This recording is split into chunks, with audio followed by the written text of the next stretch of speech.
All right, man. So this is my 98 Nissan Maxima.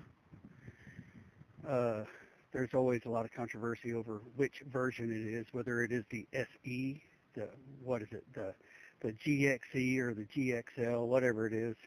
But this one was hit in the back right corner here, and many years ago, and there's extensive damage all across the back. But oh yeah, I got my trunk closes good, halfway decent anyway. You see it sticks up to where it looks like somebody's trying to escape. Anyway, what I'm trying to do today is I'm trying to replace the rear bearing hub assembly. Now this is the box that O'Reilly's Auto Parts gave me, hub assembly. That hub assembly looks nothing like mine. And what's in the box, actually, it appears to be nothing like mine, and I argued with them about it, but they assured me it is what I need. So if you get one like this, it's cool. If you get yours from AutoZone for about $10 more, it will not have this gear on it. So for about $10 less, it will have the gear on it. I've already done the other side. That's why I'm going to make this video, because now I have a little bit of confidence. This baby, where on the side that it was hit, it was in very bad shape. It was to the point where it was rattling. You see the gear presses off of the assembly, and then you can use the new one out of the box. Now, so you jack up the vehicle, you support it with blocks, you just jack it up a little bit, and then you, with the tire still on the ground, of course, you loosen your lug nuts just a little bit. I will continue this video shortly. So then obviously you remove the lug nuts and you remove the wheel out of the way, assuming you know how to do all that. It's all good. And then you lower the jack down to your jack stand or low budget jack stand like I have. Now you will hear some noise when you spin your rotor. That's going to mostly be from the brake pads touching the rotor, most likely. So you're not hearing the bearing making noise. This one here, I don't think was making any noise, but I'm replacing both sides at the same time. They do recommend, believe it or not, that you replace these at 100,000 miles.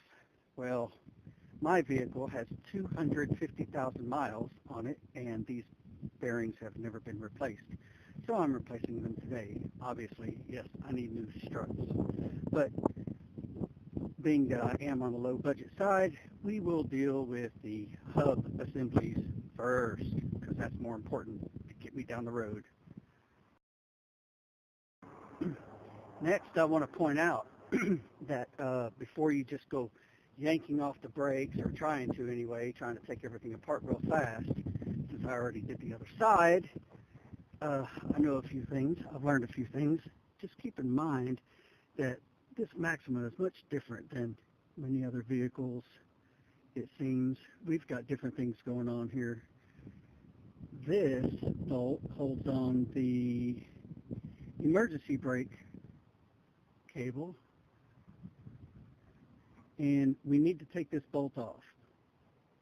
We're going to take this bolt off first, and that will enable us to pull the emergency cable off of its hook right here. We'll be able to pull it out. We'll be able to pull it out of the way and unhook it, set it to the side. Then we can pull off the bolts for the brake caliper, the top and bottom bolts.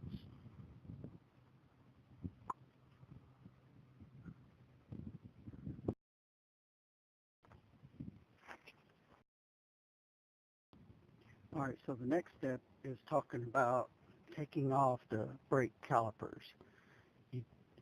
Just to be absolutely clear, you do not want to loosen this bolt, or you see the rubber boot, this bolt, or look down at this rubber boot, this bolt. You don't want to take those off. Instead, we're going to go upside down here, I think. Looking straight down, don't know if you can see because of the sun, the way the sun is, but this bolt right here, you see, not this one, but this one holds on the brake caliper.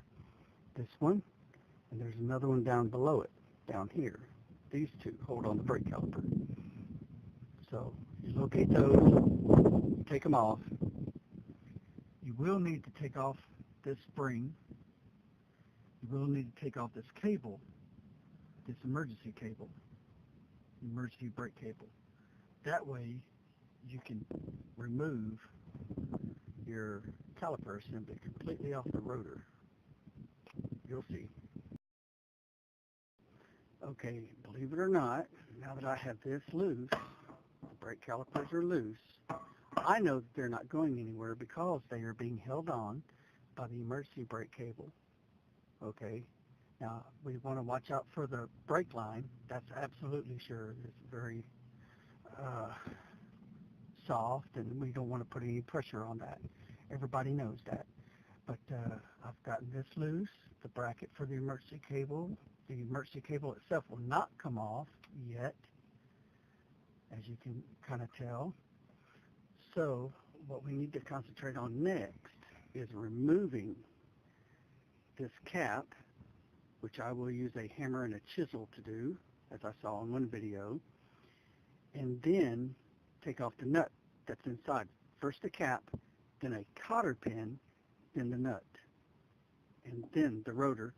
We take the rotor off, and as we move it, it's going to allow us to move the brake caliper completely off.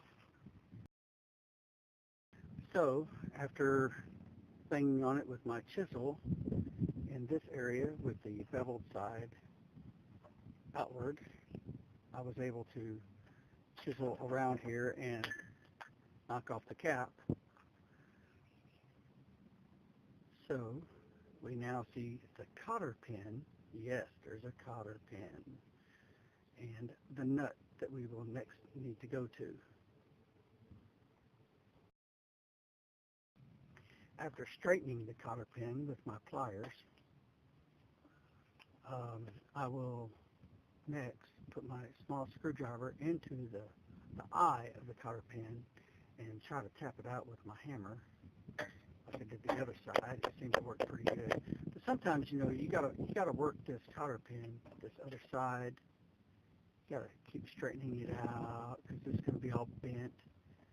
But now, a lot of people will just break things off and buy new things. In my world, I can't do that because I live in a low-budget world. That's not how you do things in my world. Lucky me, that cotter pin came right out, just the way I was talking about. It came right out after I straightened it out that last time. And the next thing we want to do is put a socket on this baby and loosen it.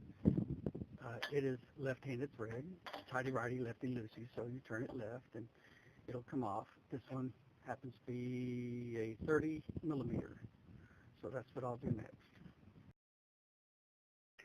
Actually, after attempting that, I am reminded that on the other side I used my cheater bar. Just a piece of pipe. Stick it over the handle. That'll give you plenty of leverage, pushing down the opposite end. Plenty of leverage to be able to turn it. Of course, I'll have to turn this off in order to do it. And of course, after doing that, it spins right off. Or at least it does for me. The other side was the same way, nice and clean, believe it or not. Everything inside is nice and clean. Unbelievable. The other side was clean too. And next we'll attempt the rotor removal. That was the hardest thing for me to do on the other side. It took me about an hour. We tend to tap on it 2 times, here and there and everywhere. Now you'll notice this is the 98 Nissan Maxima. Therefore, we have these little screw holes here. Yeah, little screw holes. This helps you remove the rotor from the wheel hub. Those 2 screws do, screw holes. We spray some WD-40 in there, clean it up a little bit, and put some bolts in there. And when you tighten them, it pushes the rotor off of the assembly. All right, so it's always best to find some of those super deluxe hardened bolts to be able to do this with. And of course you want to use the right thread to go in there, and it's really kind of hard to tell what you got. I really don't know what size they are, what thread they are, whatever. I find in my low budget assortment that I got from Walmart a bolt, probably from some air conditioning unit or something. Spray a little bit of WD-40 on there. And I did this on the software, and loud popping noises, of course, in order to break this stuff loose. And if you're lucky, I won't strip this bolt like I have many others, because they're not as good. So, see, popping noises because it's coming loose. Lucky me, it's coming loose this time. Not like the other side where it was seized on. See, it comes right off using the bolt method. Yay for the 98 Maxima. I feel sorry for the guys who don't have one and the rotor don't come off as easy.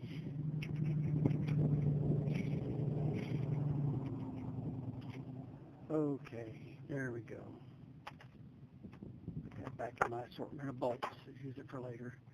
And like I said, we take this stuff off now. I did put this back on a while ago in order to get the rotor off so I could bang around and get it loose from all of this. If this was still loose, then everything would want to come off, and you wouldn't be able to get it off as easy. So I'll go ahead and take this off and then remove the nut and start working on the wheel hub assembly. So yeah, the brake caliper came right off, and I set it up here to the side on top, making sure that you don't stress out the brake line. And again, I'm going to remove this nut. I just have it screwed on by hand tight. There we go. Brake caliper moved. Okay, and this time slides right off. How about that? The race came off too. Absolutely wonderful. The other side, I had to call my brother for help and get that sucker off. Okay, let's see. Did the whole race come off? Did everything come off? Yeah, because sometimes this little sleeve on the outside will stay on, and you have to remove it. Let me show you what I mean. Go to the other side where I've got it laying in the ground. This is the sleeve from that bearing that I had to take off with a screwdriver.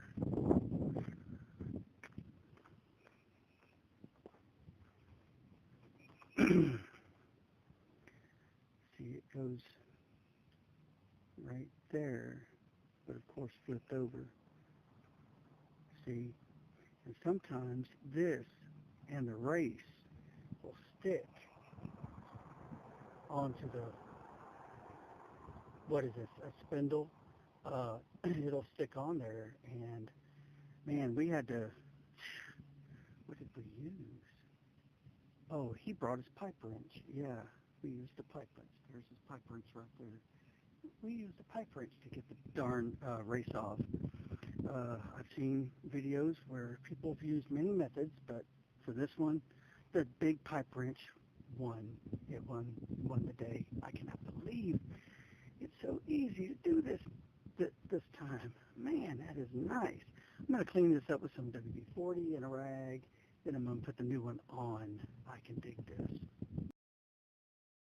Yeah, let me show you more of that other side. The other side of the vehicle, the first one I did, the right side where it was hit. This race was actually stuck on the spindle, and all of this, the assembly came right off, and it left the race. And the only way to get the race off was using the pipe wrench.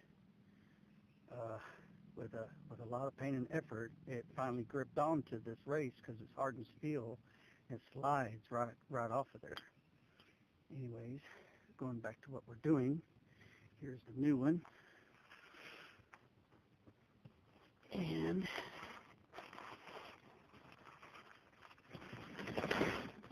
we cannot put this in the freezer like we saw in another video, some guys doing it, because the freezer freezes it and it contracts it, making it smaller.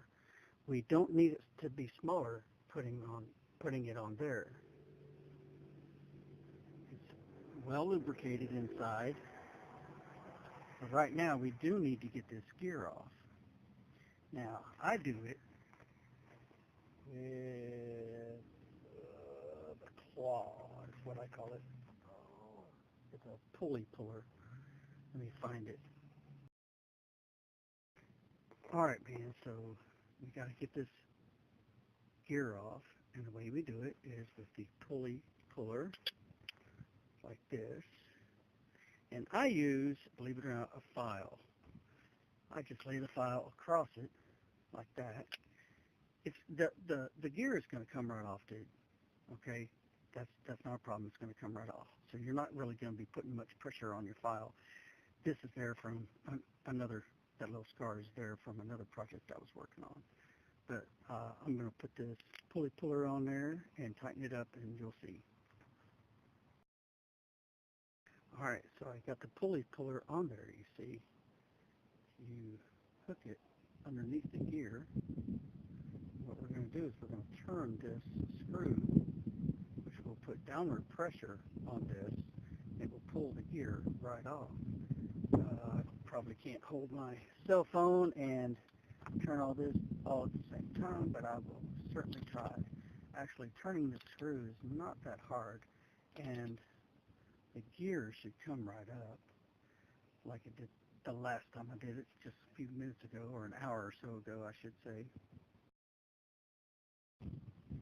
Okay, so we do need to remove this gear from the assembly, and what we're going to do, or what I'm going to do, is I'm going to put this crescent wrench across here because it's pretty strong.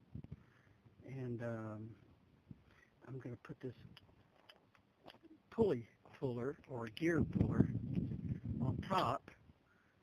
I'll show you in a minute after I get it on there, and we're going to take it right off. Okay, so I have it on. You see, the screw is going to screw down onto the crescent wrench. And when it does, it's going to be pulling everything up. The gear will come up. I can't hold the cell phone and do all this at the same time, so bear with me. Now, I've been tightening this bolt just a little bit, and it popped a little bit. You know, you heard the clanging noises. And I didn't see it moving very much, so I gave it a few taps with the hammer on the gear. I don't need the gear, so it's not like I'm going to hurt it. Give it a few taps, and I heard the noise change a little bit, so it might come right up right now. If I'm lucky, I can do it without too much strength. Looks like I could be wrong.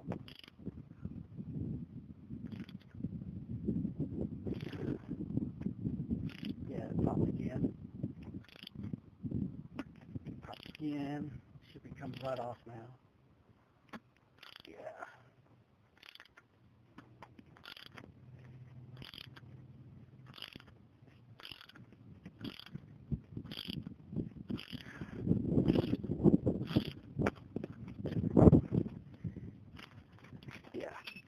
Yeah, just pull that off, son. Set that off to the side. Just yank that right off. Yeah, whatever. Anyway, looks like I have some marks here for my crescent wrench from when it was laying on there, but it'll be just fine. I'll, not that I need it, but I'm going to add a little grease, just cause. High temperature, high heat grease is what they try to call it. Grease, yeah, grease. Put that on there. A little bit, yeah, like all that. A little bit bearing, perhaps. Bearing came pre-lubricated, so nothing to worry about there. And we should be able to slip this right on all the way. Yeah, like that.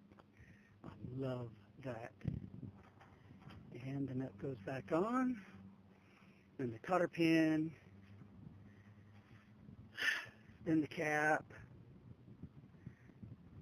And the rotor with the brakes. We're getting there. Let me tighten this nut. All right. Putting the cotter pin back in. I will say these other things about tightening this nut. Remember, you want to use the cheater bar, the pipe, to put that nut back on with. And remember how hard it was to get off? Well, tighten it about the same way. Now, yeah, somewhere there's some specs about using a torque wrench to put so many pounds of pressure on there. But there are many guys, professionals, I should say, not me, but professionals like Eric, the car guy. He says, I don't know what the specs are on this, but get it really, really tight and you'll probably be good. He said something like that anyway in one of his videos regarding the rear wheel hub, and he had a nut like that, but he didn't have the cotter pin. Like the 98 Nissan Maxima. Oh boy, we're just filled with happiness here, huh?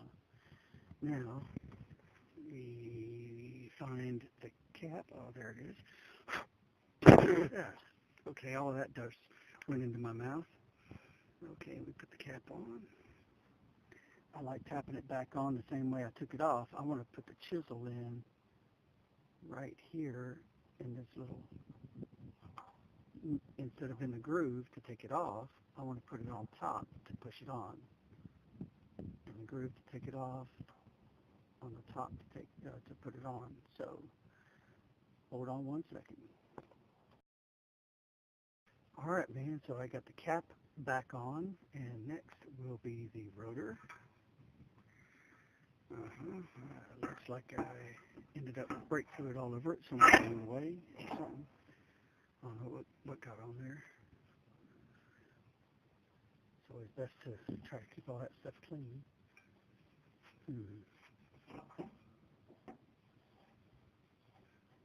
Hopefully it wasn't the neighbor's dog, right? All right, so the rotor, and get the brake caliper. Okay, you know what? Since I have access to the brake pads, I'm going to replace them, which is going to be a big pain in the ass, probably going to take me a couple hours, but on the video, it'll only be a few seconds. See, that was fast now, wasn't it? Fast and easy. Changing out those brake pads, which is always an extreme pain in the ass for me. It took me about 2 hours. Sun's going down. It's always a big pain in the ass for me because I don't have the special tool to be able to shove the piston in just a little bit so that you can get the new pads on. Actually, my old pads are not worn at all. I put them on like last year, but these are the cheap kind, and I have a job now, so I bought the expensive kind, so they'll last maybe 5 years instead of 5 more minutes. But I use this two-tooth, you might say, gear puller to push my piston in, and I turned it with my channel locks, which are, of course, gone now. I had them there a second ago. Here they are, my channel locks, or as some people call them, adjustable pliers. So now all I have to do is put the caliper bolts back on, and then the emergency cable bolt, and then put the tire back on. So we'll do the calipers. There we go. All right, so we got our caliper bolts back in, this one, and the one down here below it. And we got the emergency brake cable bolt back on, which goes right in here. And now all I have to do is put the wheel on, and I am done. I do not have to bleed the brakes on this side. I have to bleed the brakes on my own on the other side. I had to rebuild the caliper on the other side. Thank God I didn't have to do it this time. And that is not brake fluid. That's WD-40 from when I was trying to get the rotor off. So I am so good. Catch y'all another time.